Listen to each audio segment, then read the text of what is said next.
শুভ সকাল বন্ধুরা, আমি আমার ছাদ বাগানের আর একটা ভিডিও নিয়ে তোমাদের সামনে হাজির। দেখো, আমার 9 to 5-এর নতুন যে গাছগুলো লাগিয়েছিলাম তাতে ফুল আসতে শুরু করেছে। এবার গাছগুলো আস্তে আস্তে বাড়তে শুরু করলেই শান্তি। আর এই দেখো, এই লাল জবা গাছটাতে জবা ফুল ফুটেছে। আর দেখলে তো পাশে নয়নতারা গাছটাতেও নয়নতারা ফুল ফুটে রয়েছে। এই যে আর এই যে দেখো, পাতার আড়ালে আড়ালেও জবা অনেক ফুটে রয়েছে। এই লাল জবাগুলো দেখতে বেশ ভালো লাগে, তাই না বন্ধুরা? আর এই দেখো, টগর ফুলগুলো লুকিয়ে লুকিয়ে রয়েছে পাতার আড়ালে। আমার সবাইকে বার করে করে দেখাতে হচ্ছে তোমাদেরকে। একে আসলে এত গরম পড়েছে না, ফুলের সাইজগুলো কিন্তু একটু ছোট হচ্ছে। দুবেলা গাছগুলোকে জল দিয়ে স্নান করিয়ে দেওয়ার পরেও এই দেখো, এই গোলাপি জবাটাও ফুটেছে, কত সুন্দর ভালো লাগছে তো বন্ধুরা। ফুল মাত্রই সুন্দর সুন্দর। আর এই দেখো, গোলাপি জবাটাও আজকে ফুটেছে, তবে বেশ কিছু কম। আসলে হলে রোজ এত এত ফুল দেয়, এই যে ওকে মনে হচ্ছে যে। আর ছবিটা না, এই দেখো বেগুনি জবাও ফুটেছে। আর এই যে হলুদ তেলামুন্ডা, ছবিটা না অনেক সকালে তুলেছিলাম, মানে প্রায় 6টার দিকে, কিন্তু তখনই এত রোদ উঠে গেছিলো কি বলবো।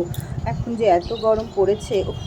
আর এই যে দেখো, বেলি ফুলগুলোও ফুটেছে, আর এই নয়নতারা ফুলগুলোও ফুটেছে। এই লাল জবা গাছটাতেও বেশ কিছু জবা ফুল ফুটেছে। এই লাল জবা গাছটাও কিন্তু অপূর্ব ফুল দেয় আমাদের রোজ রোজ এত এত ফুল। আসলে প্রতিটা গাছই বেশি ফুল অনেক দিন ধরে দেওয়ার পরে মানে 10-15 দিন মতো রেস্ট নেয়, তারপরে আবার ফুল ফোটা শুরু হয়। তবে এই জবা গাছটা তো দেখছি বেশ ফুল হয়েই যাচ্ছে। আর কি বলবো, এই দেখো বেলি ফুল গাছটাতে তাতে অনেক ফুল ফুটেছে, অনেক মানে অনেক, প্রায় প্রতিটা ডালেই কুড়ি আর ফুল। আর এই দেখো, এই নয়নতারা গাছটা তো দেখেছো, একটা টবে আমরা 2 কালারের নয়নতারা লাগিয়েছি এবং দুজনেই ফুল দিতে শুরু করেছে। আর মাল্টি কালার হয়ে গেছে, বেশ ভালো লাগছে। আর এই দেখো, এটা হচ্ছে আমার চিত্রা বা বগনভেলিয়া, ওটাও বেশ সুন্দর হয়ে ফুটে উঠেছে। আর এই দেখো, জবাগুলো তখনও কুড়ি থেকে মানে পুরোটা ফুটে ওঠেনি, মানে 9টা-10টা থেকে গেলে পুরোটা ফুটে ওঠে, কিন্তু এত রোদ হয়ে যায় না, এখন সকাল সকাল ভিডিওটা আমি করে রাখি। এই দেখো, জবাগুলো আরটু বড় হবে আরটু পরে। আর এই রানী জবাটা, আর এই দেখো কলকে ফুলগুলোও কত সুন্দর ফুটেছে। কলকে গাছটাও কিন্তু ভারী অদ্ভুত, রোজ ফুল দিয়েই যায় আমাদের। এত গরমে গাছগুলোর অবস্থা দেখলে, যদি দুপুরবেলা উঠি কোনো সময় ছাদে, আসলে উঠতে হয়, বড় গাছ ছাদের টব তো। এই দেখো, আমার ড্রাগন জবাও ফুটেছে, ছাদে টব তো, প্রতিদিনই একবার উঠি। এই দেখো, আমার দোপাটি গাছগুলো যেগুলো বীজ থেকে চারিয়েছিলাম, বড় হয়ে একটু একটু ফুল হওয়াও শুরু হয়েছে। আশা করি কদিনে গাছগুলো একবারে ভরে উঠবে। তবে বৃষ্টিটা খুব দরকার আমাদের, যেমন এই গাছগুলোরও তেমন। এই করবী গাছেও করবী ফুলগুলো কেমন সুন্দর ফুটেছে দেখেছো।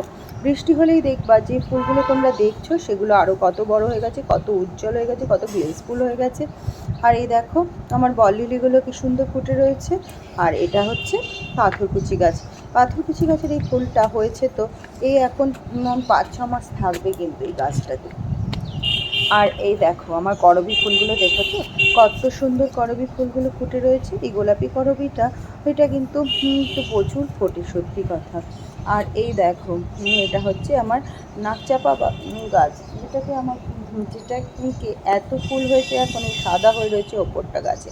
তবে গাছগুলো এত বড় হয়েছে, সিঁড়ির ওপরে না উঠলে আমি তোমাদের ভিডিও করে দেখাতে পারি না। আর এই দেখো, এটা হচ্ছে আমার ছাদের অ্যালামন্ডা গাছটা, যেটার ফুলগুলো ফুটতে শুরু করেছে। দেখো বন্ধুরা, কালকে আমি তোমাদের বলেছিলাম, কালকের ভিডিও যারা দেখেছো, আমার এই গাছটাতে ভীষণ আগাছা হয়েছে এবং আজকেই পরিষ্কার করছি। আমরা কিন্তু পরিষ্কার করে ফেলেছি বন্ধুরা, দেখো গাছটা পুরো আগাছামুক্ত হয়ে সুন্দর হয়ে উঠেছে। আর এই দেখো দেখো, আমার এই গাছটাকে এত সুন্দর লাগছিল যে আমি ওপর থেকে নামার সময় আরেকটু ভিডিও করে নিলাম। সুন্দর লাগছে তো বন্ধুরা, বলবে আমাকে তোমাদের কেমন লাগছে আমার এই নাকচাপা গাছটি। নাকচাপা গাছটিতে এত ফুল হয়েছে কি বলবো, একেবারে সাদা হয়ে রয়েছে। আর প্রতিটা ফুল এত গোটা গোটা, এত সুন্দর সুন্দর, খুব সুন্দর। আর একবার ফুললে পরের দিনই তো নষ্ট হয়ে যায় না, বেশ কিছুদিন থাকে, তাই গাছটা একদম আলো করে থাকে। আর এই গাছটা দেখেছো বন্ধুরা, দেখো কত বড় হয়েছে, এই যে লম্বা হয়েছে, যে মানে এই দেখো, এটা একটা এরকম টবে রয়েছে, আর পুরো এইভাবে বেড়েছে। আর সে নিচ থেকে ওপর পর্যন্ত ফুল দিচ্ছে আমাদের। আশা করি ভালো লাগলো আমার এই নাক চাপাকে